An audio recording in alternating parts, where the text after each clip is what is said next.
Good evening, everyone, and welcome to the digital campus of Newark UPC. I am Stephen, and I am so glad that you are with us tonight. This past week has been a week of replays, and so this is, I think, this week our first live broadcast. And so welcome back, everybody. I apologize in advance if my video pixelates some. Hopefully my voice comes through clear. I am actually ending one of my focus weeks in Williamsburg, Virginia, and so anyway, I don't have control of all of the Wi-Fi speed that I'm used to at home. It's good to see everybody online, and also those of you that will join us later, not live. And we're excited to have our guests on tonight. Before we go to that, let me mention to all of you, do not miss Sunday night's broadcast. You do not want to miss it. Absolutely, unequivocally, there is news coming, and you don't want to miss it. You don't want to miss it. You don't want to miss it. All right. And so with that said, I also want to mention to you that this will be our last Friday night with friends. Now, some of you immediately are going, what? What does that mean? Well, that's why you don't want to miss the broadcast Sunday night. Do not miss Sunday night, 7 o'clock, our broadcast. And be sure to do that. If you're a guest with us, if this is your first time with us, we welcome you. You can find out more about us at newarkupc.info. Again, that's newarkupc.info, and we're glad that you're here. All right, I'm going to add in our guests. I'm very excited to have them with us. And, we don't need you to be the small picture. We need you to be the big picture. Come on now. Here we go. There we go. This couple right here are my youth president. Now, some years have transpired since then on both sides of this equation. Right. But this is my youth president, Jim and Jelaine Lumpkin. And there are so many stories. So I want to get out of the way with two real quick stories, and then we're going to turn to our actual topic tonight. So the first is that I am forever indebted. You all have heard me talk about how important my dad and my mom are in my life, in forming me as a person. And then right alongside of them was a man and a woman named Marvin and Claudette Walker, who were the directors of Bible quizzing. Well, what you all don't realize, and I doubt I've said it, is that in addition to my dad took me in the Salt Lake City conference. He took me to watch some Bible quizzing and asked me whether I liked it, and that's how I started. But what you don't realize is in the year 1985, Bible quizzing got a fresh start in our district under the oversight of this couple, and specifically under the oversight of Jim Lumpkin, my youth president, and I am forever indebted. I remember sitting in our fellowship hall and you quiz mastering that first quiz. I had no idea what was going on with quizzing, and I watched the first two teams. And if anybody's watching that was from that era, I apologize. This is going to sound horrible, but I remember watching those first two teams quiz, and slowly a grin spread across my face because I realized I can dominate this. Of course you did. Of course you thought that. And immediately I was off to the races. And so for a number of years, it was under the youth department, obviously, and he was our youth president. In fact, I think for several years, you were our quiz master as well. If I remember correctly, I remember you at least the first year you quiz mastered all of our tournaments. Yeah.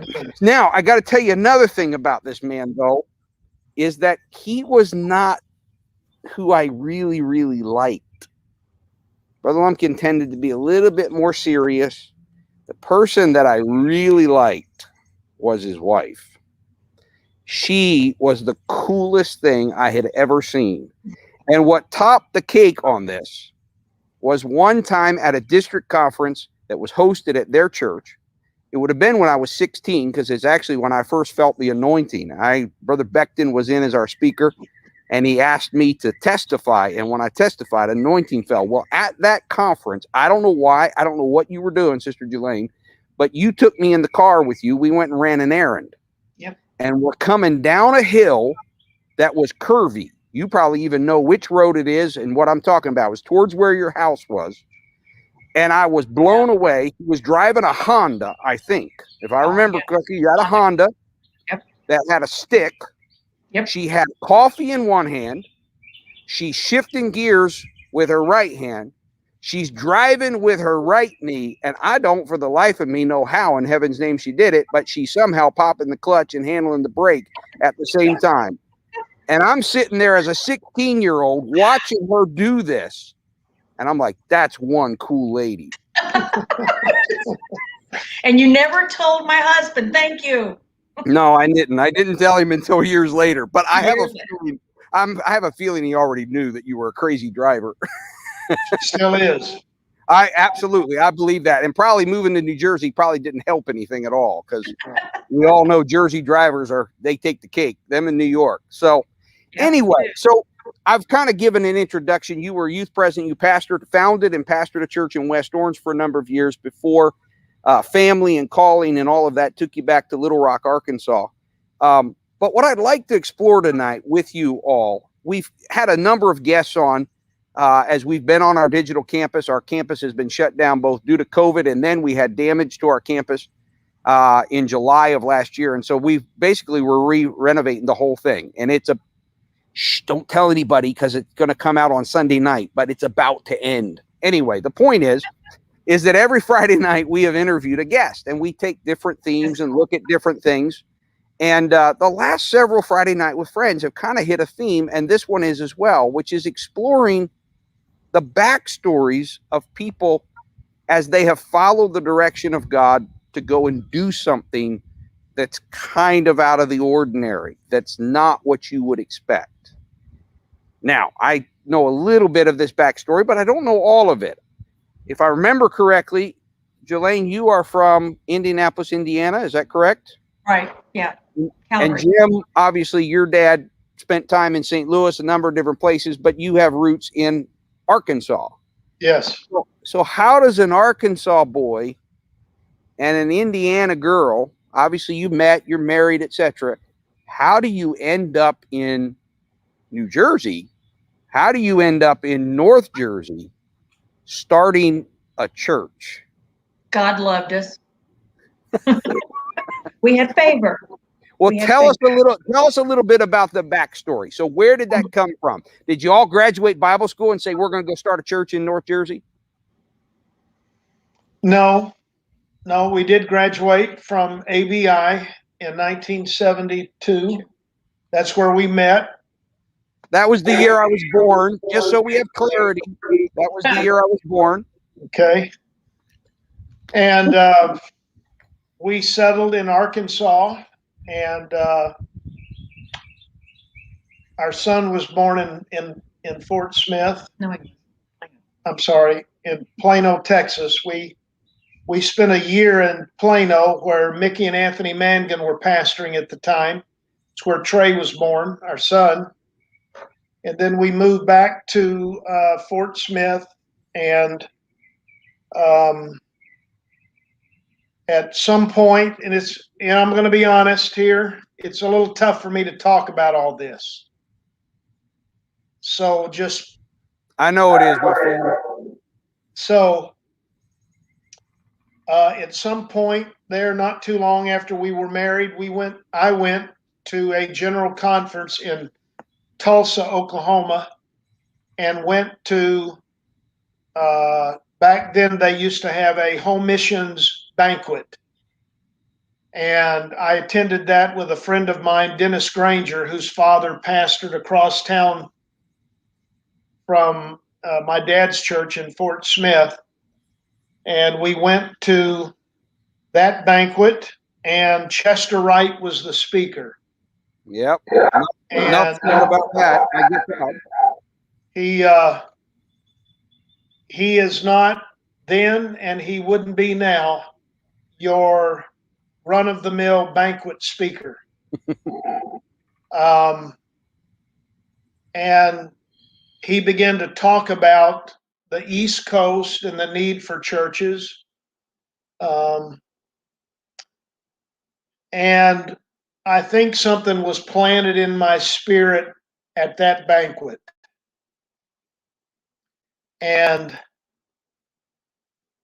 so a few years later, and I was asking Jelaine, we can't remember what year it was, but the church in Fort Smith, Northside, where my dad pastored, we hosted a seminar. They don't have them anymore. At least they're not named this, but it was called a Christmas for Christ training seminar. And our church was the host for that. And we had missionaries come in that were getting ready to go start churches. Tell you the truth, I can't even remember who our home missions director was at headquarters at that time. I think it might have been Brother Yance. And I was just very impacted at that conference. I was working a job. I had my own business. But I remember sitting in the choir, and Charles Grisham, who has since passed away, but he was on the staff at headquarters, and he preached a message one night and talked about planting a church. And the way he talked about it, the way he presented it, I knew someday I want to do that. I want to be a part of one of those stories. And I could even have it mixed up, Stephen, whether the banquet was before or after we hosted that conference. But we were working and ministering in different areas of ministry in Fort Smith, and we moved to Alexandria, Louisiana. And the thought was to save some money, get a good job, and put some money away to fulfill this desire to plant a church. And we did move there. We didn't save a whole lot of money. It's all we could do to keep our head above water, just providing for our own family. But the year that we spent there, I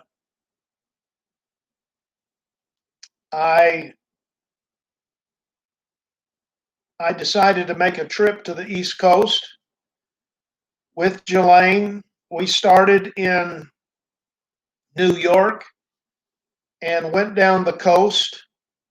I think as far as we got before we ran out of money and had to go home was North Carolina. And we would stop in those states and look around. If possible, we would meet with the home missions director or pastors that we knew and just kind of explored. We knew we wanted to go to the East Coast because we really felt directed to go where they needed churches. And that doesn't mean we don't need churches in every district and in every state. But for Pentecostalism, it seemed like the East Coast was a new frontier. And Jim, one let of the me first interrupt. people. Let me interrupt you for 1 second and ask a question. How old were Yeah. you at this point when you moved to Alexandria? You travel up and down the East Coast. How old were you?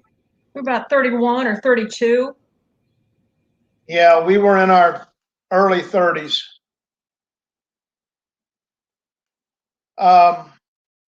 One of the first people that we met was your father.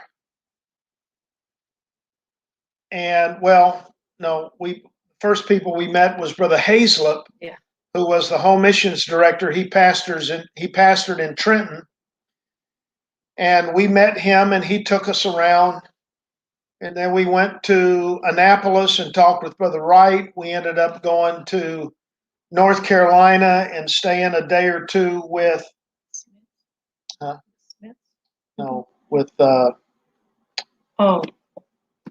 goodness. Foster. Yeah, with Foster. Mark Foster, who had started a church there.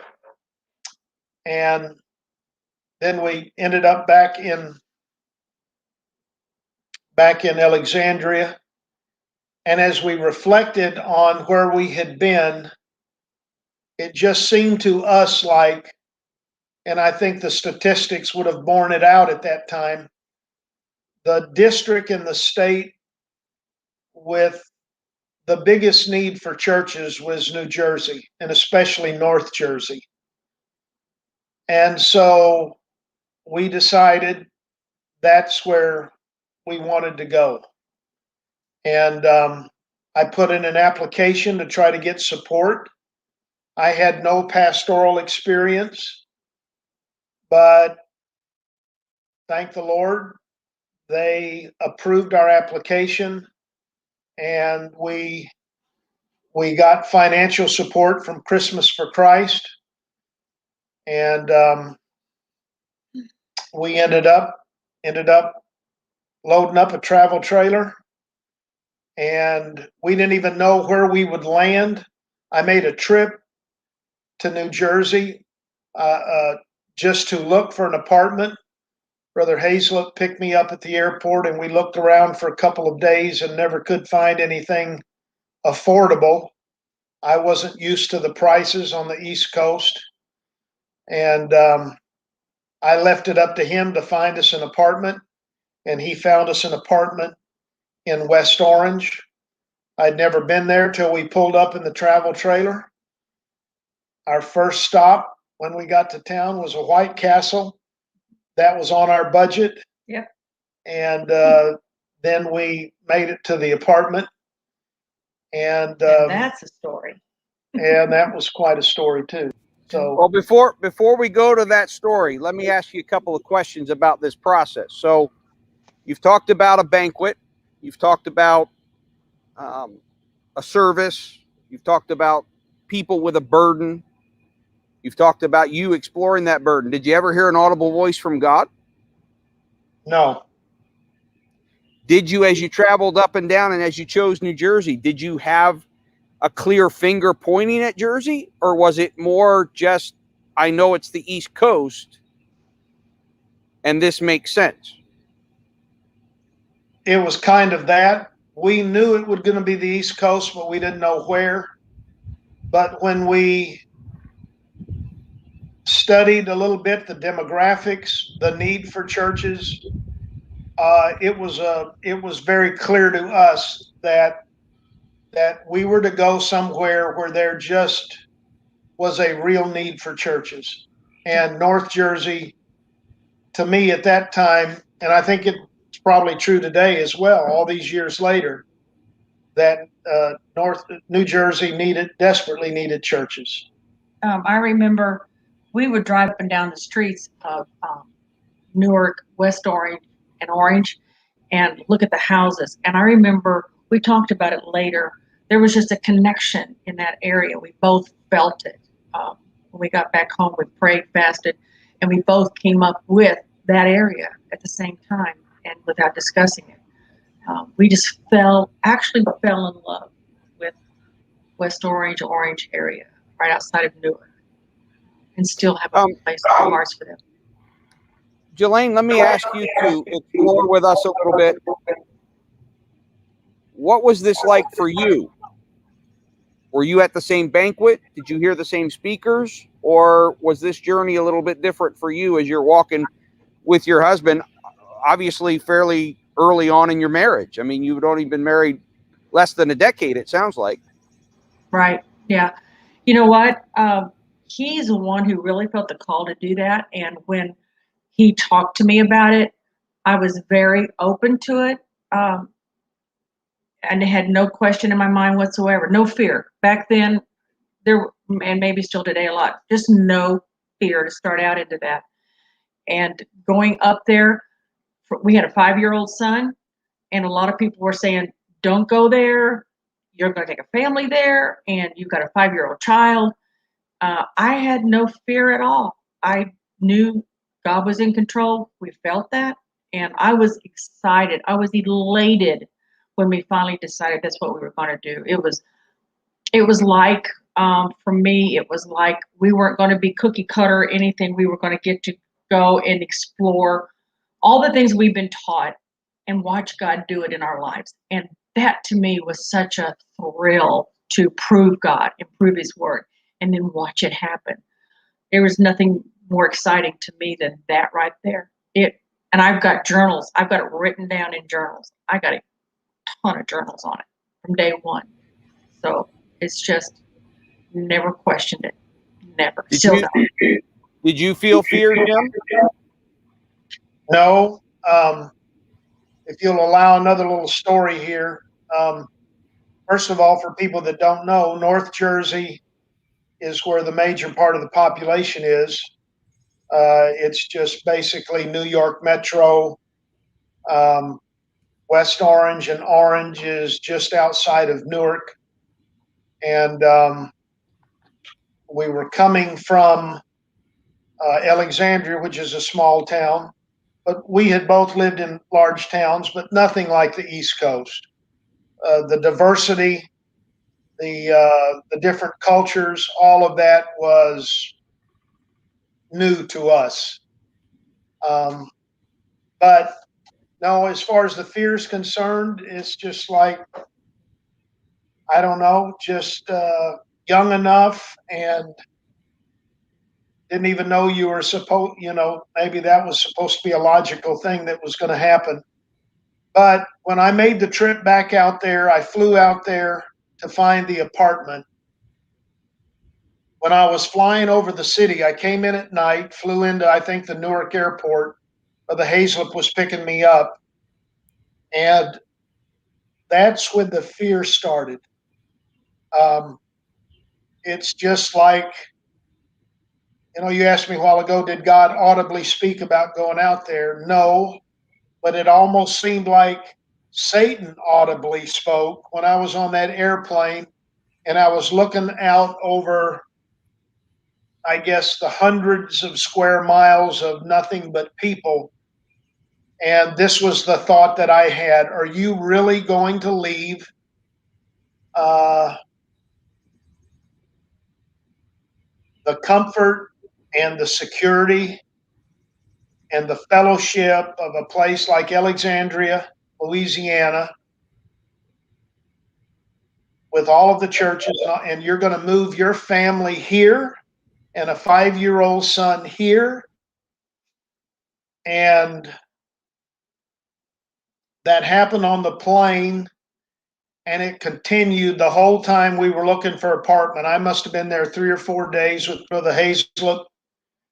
and I ended up calling back to Fort Smith, where B.J. Thomas was the pastor of the church that my dad had pastored. And I said, Brother Thomas, I really need you to pray for me. I can't find a place, and I don't know what to do, and I've just got all kind of questions. And the fear didn't leave until I got on the plane and I went back. And I've told people it was just a last ditch effort of the enemy to try to keep us from doing what God had called us to do. I never had fear before that. I never had any fear after that. And we faced what every pastor does, situations on a personal level in church and starting a church. We not anything unusual, but you always go through some things, but there was never fear. Never fear. Never fear. There was never talk about leaving. There was never talk about, let's try this and see how we do at it. It was just like what we felt like it was a move, our last move in ministry. So you pull up in front of the apartment. Tell us about that.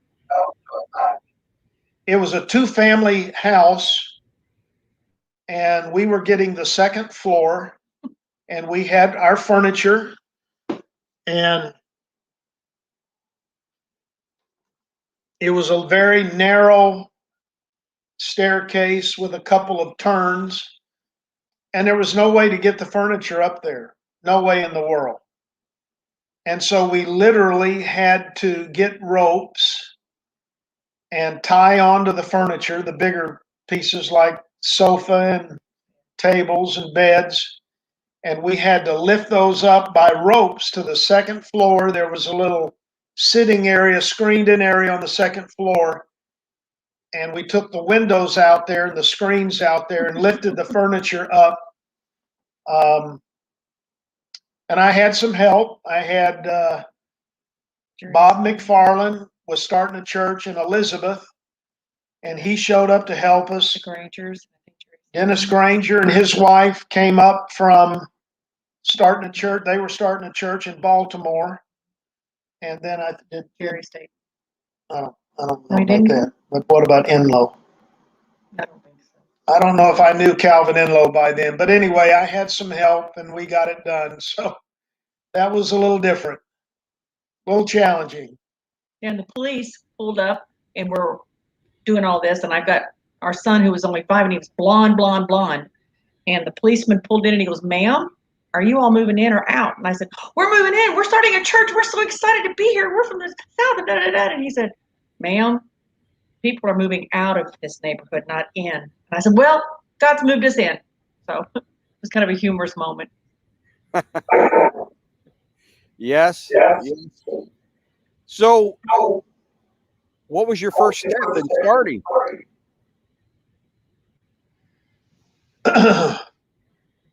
Well, I don't remember. Jelaine's got the journals, but I don't remember how long it was till we first started having services in our apartment.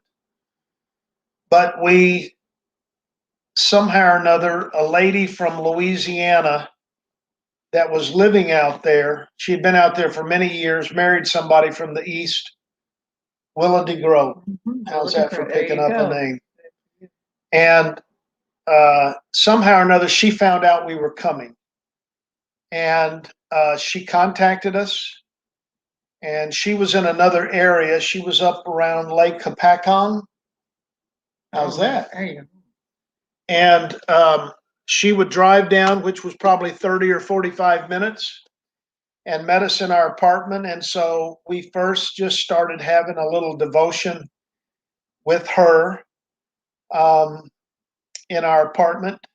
And from there, we just started making connections with people in the area. It just so happened, we didn't know this when we moved there, but there were Pentecostals in the area that had moved from Guyana and Jamaica and even some people from Puerto Rico. This was later, but we met some people that had moved from Puerto Rico who had got family had got in the church in Maryland. And so, God just began to connect us with people.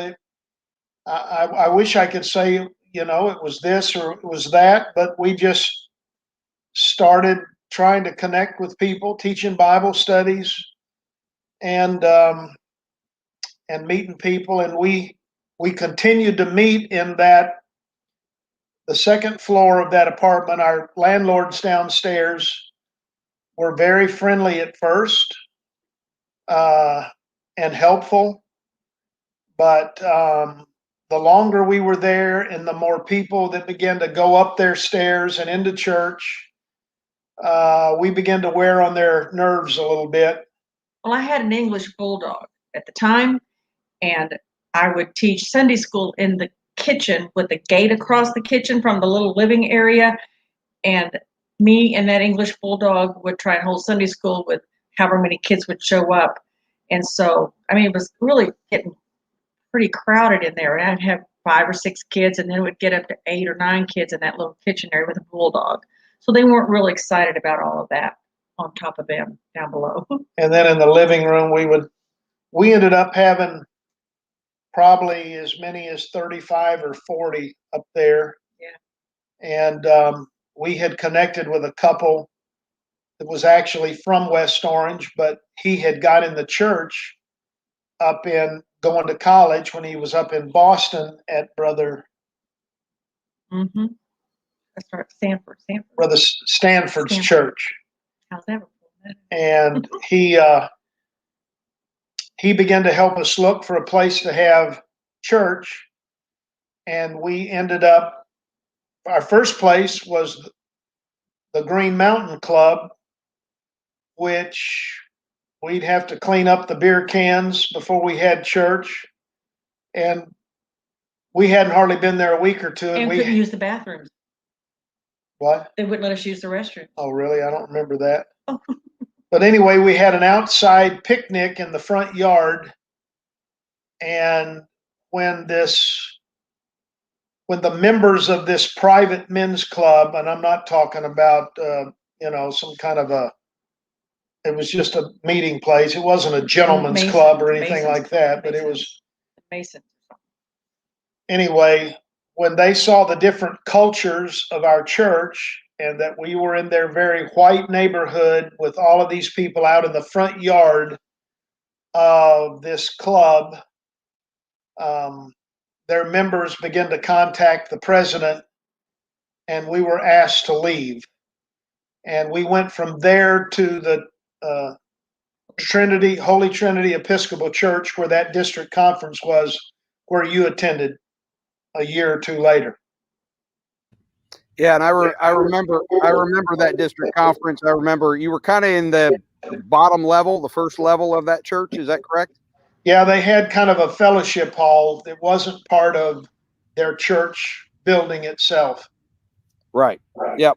Yeah, I remember that because, like I said, that was the first moment I ever felt what I would call anointing when Brother Beckton in that district conference asked me to stand and just testify. I don't even know why he did that, and as I testified, I felt what I now know, looking back, was anointing. That was in your place. Was that Cleveland Beckton or Ron? No, it was Cleveland Beckton, CM Beckton. Okay. Yeah, and that actually, that district conference, along with several others, is where, because Dad is district secretary. What you all don't know is that Jim mentioned several names. There were 3 guys up there that were rabble rousers. They were just slightly younger than my dad, and they were out to set the world on fire. He named them. Himself is one, Brother McFarland was another, Calvin Enlow was another. And so my dad, I don't even know why he was in that role, because he's barely older than you. He's only about a decade older than you. 13 years older than you. But anyway, he would try to wrangle these guys to keep them from burning the house down, so to speak. Yes, because they were so true. Because they were ready to set the world on fire. So I remember, but there were several of those meetings that Brother Beckton came in, and I don't know if you know this, Jim, but he became at very key points in my life, was very involved in our family and through that, because I would ride with Dad as he is district secretary, would pick Brother Beckton up, and so it's probably that he asked me to testify. Yeah, and I remember meeting some of your people. You had an extremely diverse congregation, which is a reflection of that community. I remember meeting one lady who was an undercover cop. That was interesting, as I heard some of her story. Yeah. And meeting people where they're at as they grow in their discipleship, and being faithful to them and caring for them. And yeah, it's what's interesting to me is not last week, but it was last week. No, it wasn't. It was the week before. I interviewed Donnie Willis, who's pastoring in Westchester, New York, and another Louisiana boy. And listening, he's the butter man. If you've seen all the press about him, the guy that was in the Macy's Day Parade, etc. And there's this common theme that keeps showing up as we're kind of turning to where folks can ask you questions. God is not as concerned, it seems, with skill as he is with availability. Right. You agree with that? Absolutely. Yes, I do. I agree. And so I wonder, and this is where I kind of feel this theme across several of our Friday Night with Friends. I wonder if, as we as a church do gain in skill's not a bad thing. We can put it into Christ. But I wonder if what happens is we don't move the marker on people to suddenly, well, you can't start until this, or you can't do this until that. And that's why I like stories like this, because it doesn't sound like you had a clue what to do. I happen to know, being an East Coast boy, you didn't have a clue what to do culturally. Yeah. You do now, having lived there. But you didn't have a clue when you moved in. Not a foggy idea what was going on. Nope. It didn't matter. It didn't matter your age. It really didn't matter the experience you'd picked up in Plano, or in Arkansas or even in Alexandria. What mattered more was the availability. And so in some ways, I want the audience that's listening to this to understand that whether it's a call to start a church, or whether it's a call to witness to your neighbor, or whether it's a call to go serve in a homeless shelter, or whatever God places in your life of a burden, your availability is way more important than your capability. And I'm not saying we don't prepare. Right. But I think we've sometimes flipped that a little bit, and we won't move until we're prepared. And God kind of says, I've got this. Are you willing to go? Are you willing to walk with me? Yep. I agree. I think all the time that you spend under ministry from people that were around in church and all that, I think sometimes we think, like you said, well, wait till I'm more qualified. I think if you're spending time in church, you're receiving the word, you spend time alone with God every day, and you prepare yourself that way. We're probably more prepared than we realize. And so we keep wanting God to prove himself. He's not until you make the first step, and then you watch him prove himself. So he's waiting a whole lot of the time on us, and that's not waiting on him. So we've been involved in ministry at the various churches, grew up in this, heard a lot of great preachers growing up. And so really God had prepared us. We just didn't. We had to step out in faith and trust and watch God do it. And that way, for me, Stephen, it was God getting the glory and not flesh. Because if I get all the what I think it is that I need to go, the doors may never open up. So you step out and God qualifies you once you step out. Absolutely. You don't know until you try what you're capable of doing. But you got to just try. You've got to. And I had enough direction just from a banquet and listening to Brother Grisham. I had, and all of that was good information, and I learned some things, but it was what was put in my heart and something I had to act on. I had to act on it. And once the decision was made, we just went for it. Let me add, as we're turning to questions, and I want to turn this portion over to Caleb, my son. Jim and Jelaine are now pastoring in Little Rock, Arkansas, and what took them back there was family. And the reason that, if you haven't picked up on it, there's some emotion that surfaces with each of them. And I knew that I was asking my youth presidents to go back into some painful areas, is that family needs, those various needs that took them back to Little Rock, took them away from something that to this day is extremely emotional for them, which is North Jersey. They fell in love with the East Coast. I've often said people who come from elsewhere to the East Coast, they either run screaming away from it or they fall in love with it. There's no middle ground. You either fall in love with it or you run away screaming and saying, never take me back there. Yeah. And Jim and Jelaine have fallen in love with the East Coast. And I do know that at very key points, God has used them as they have been faithful in service within Arkansas, that their burden and their passion for the East Coast has surfaced in many areas, some that I know about and some that I'm not even aware of, because not everybody knows this story. Not everybody knows this passion. Not everybody knows this because they don't dredge this up. We are privileged tonight for them to talk about this because they don't dredge this up easily because it's painful. It hurts. Because God will ask us to do things that are not what we planned. I mean, that's part of the deal. He'll anoint things. He's an adjustable God. And so there's that. All right, Caleb, let's see. Does our audience have some questions? They do have a couple. So one question that came in was, where did you baptize people when you were in the Episcopal Church? Good question.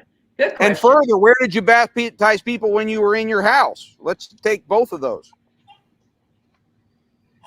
Well, when we were still meeting in the house, I think we would go to other churches. I went down to Brother Inlow's quite a bit and baptized people. Yep. I even went to New York City where Daniel, anyway, the 92nd Street Church.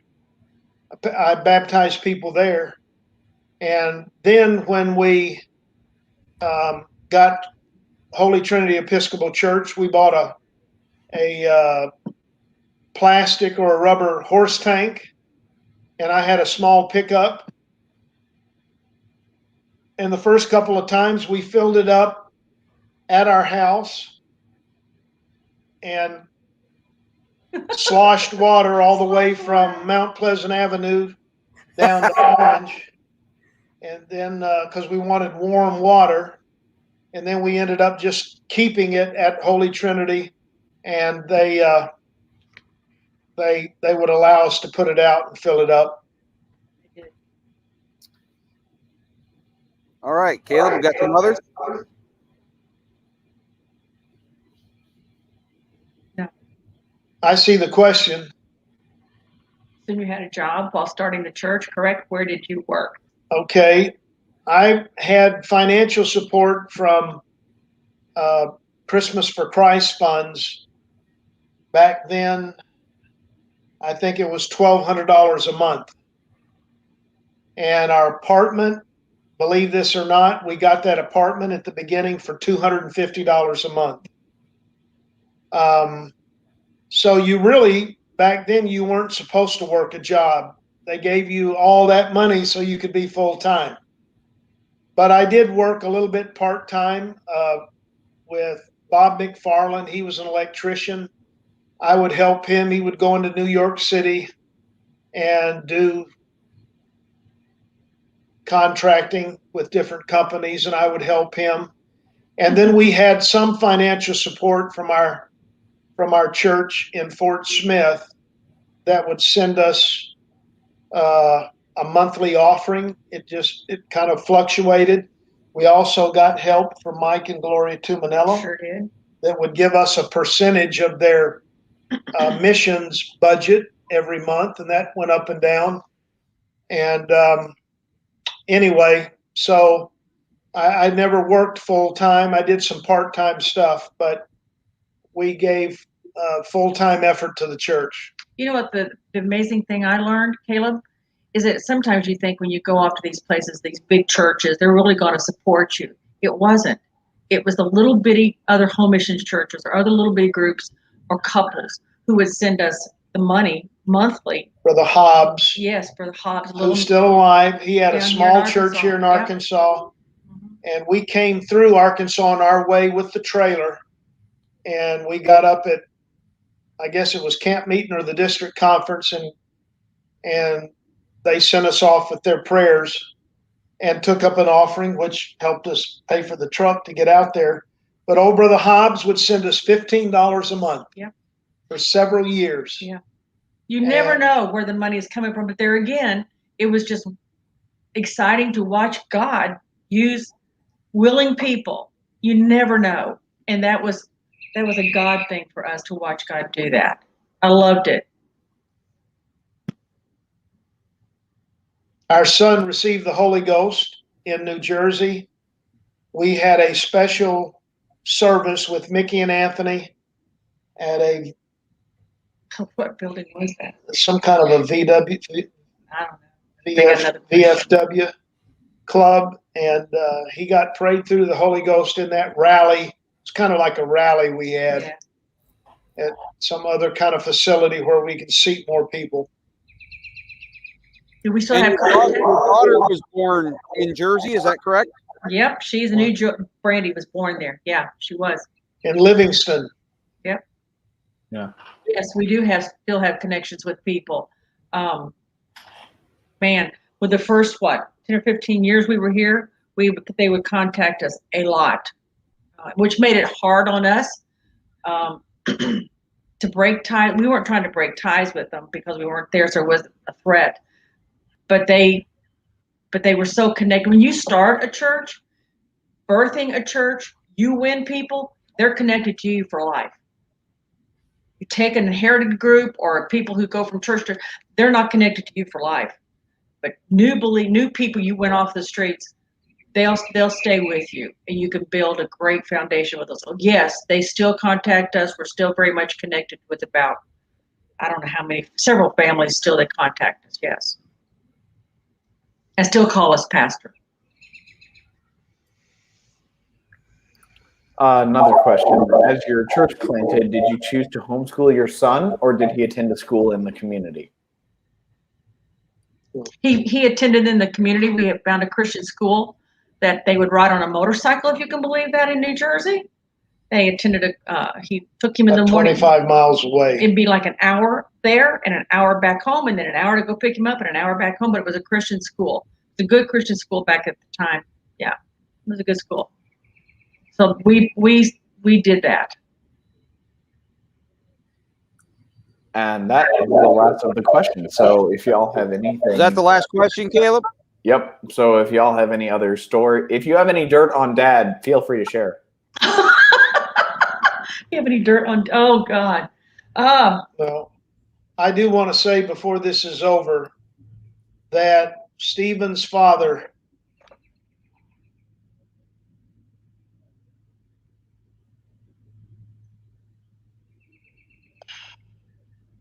is a great man and had a great influence on me. He was Mr. Steady. When we decided to leave and come back to Arkansas, of course, I had talked to my father, but the first person that I counseled with was James Beardsley. And I have the utmost respect for the Beardsley family. Always have, and I always will. Great I actually people. remember when you came down to counsel with Dad. I happened to be on the church property because I remember I remember you going in the office and talking with him, and then I remember you leaving, and I could sense something was up, but I didn't know what was up. And of course, later, it unfolded as you headed back to Arkansas on that. But I remember that. And I don't think he was a happy camper. He didn't make me feel bad, but he really hated to see us leave. Absolutely. Yeah, my dad's not Chester Wright, but he's not far off. Yeah. He's Chester Wright, but more quiet about it. Diplomat.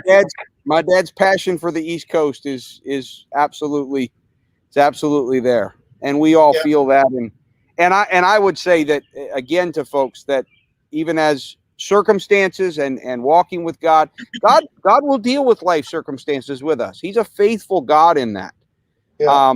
Even as that happened, I can tell you, Jim and Jelaine have remained allies of the East Coast. Absolutely. And they've always been very kind. It's been interesting growing up because, as I mentioned, he was my youth president. Of course, great age difference in the sense of at that time.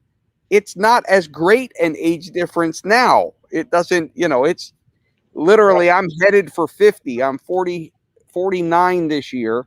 Wow. And, he was insistent at the beginning of the broadcast with Caleb and I that he was only 70, not 71. And so, it's barely 20 years. Well, 20 years at this point in life is not the same as 20 years back then. Great point.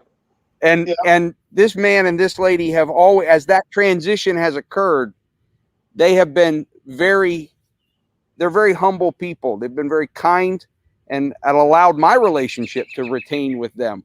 And I'm not going to embarrass them now, but let me just tell you, Jim and Jelaine are very connected people. If you are not a part of the Pentecostal circles, you don't necessarily know that, and I'm not going to burden you with it. But they could be very uppity if they wanted to be, and they never have been. And I value and honor your family for that, because yes. And I will grant you that it's hard to stay uppity when you work in the East Coast. Yeah. There's something about our character out here. I think to me, East Coast is a great kept secret. I really do. And you don't really realize what it offers until you go there and you live in it. And then it's like it just blossoms and you see it. But you have to be there. Let me pipe in here. I think this question that my grandma just sent in is very relevant to this topic. Did you find people are pretty much the same, whether they're from Arkansas or New Jersey, in their need for God and their devotion? So what's like the difference there? Honest? Go ahead.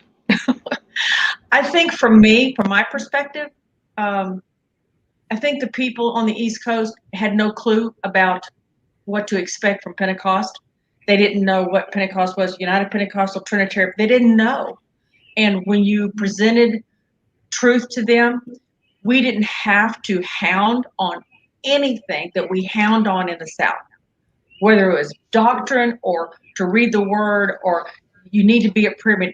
On the East Coast for us, with the people that God brought our way, they were so hungry for change and wanted anything we offered. They just bought into it. And we couldn't, we never required anything, but they wanted to know, what else can we do? How much more can we give? How much? And it was that mentality that it's not that way everywhere. Because it's almost like if you give me a list of to-dos and not to-dos, that's what I go by. Not there. Not on the East Coast. They didn't need a list. They just show me how to get closer to God. And then that was all they needed. So that for me was different. Yeah, the Bible Belt, it's hard to run into anybody that is not a member of a church or they're a Christian or whatever. You have to deal down here, I think, with more tradition. Yeah, more tradition, denominational tradition. Yeah. Of course, I think back when we were there, New Jersey was, I want to say 80 or 90% Roman Catholic. And we're not saying there's no tradition there, obviously, but the difference in that and being an apostolic is worlds apart, where you run into people here that yeah, we worship like that, we do that. It's just yeah, I think it's much different. I think the need for God is the same, but yeah, the hunger level is not the same. I think the East Coast holds potential as the blueprint of how to reach the unchurched, because that is more typically who you're going to reach. I don't have in Newark, I don't have a lot of church people moving in to come to church. Yeah. And so I think it's different. It's a different mode of ministry. But as the nation becomes more and more unchurched, as it becomes less and less, I would not even say Christian, because I don't think the nation's ever been Christian, but it was Christian influenced. Correct. As it becomes less and less Christian influenced, I think the gold mine of the East Coast is, how do you do it there? Because how you do it there will then work for the unchurched wherever it happens to be, as the nation becomes more and more and more unchurched, more and more pagan, more and more ungodly. Right. But the hunger is still there. We all have that God-shaped hole within us, right, whether we know what it is or not. Absolutely. Well, Jim and Jelaine, I thank you so much for coming on. I do know that this was emotional for you, so thank you for telling your story. And Jesus gives us a principle in the New Testament of planting seeds. And he says that if you'll plant that seed, you don't know what's going to happen, but great things can occur as that seed is planted. And I believe some of these stories are seeds being planted. And so thank you for partnering with us and sharing your story. I know that it brings up emotion in that, but thank you for doing it, because I believe they're seeds. And I trust that as we're planting those seeds, God will water that and bring fruition out of that. And it may be at a later point, somebody will say, on another broadcaster and another venue, what started you on your path?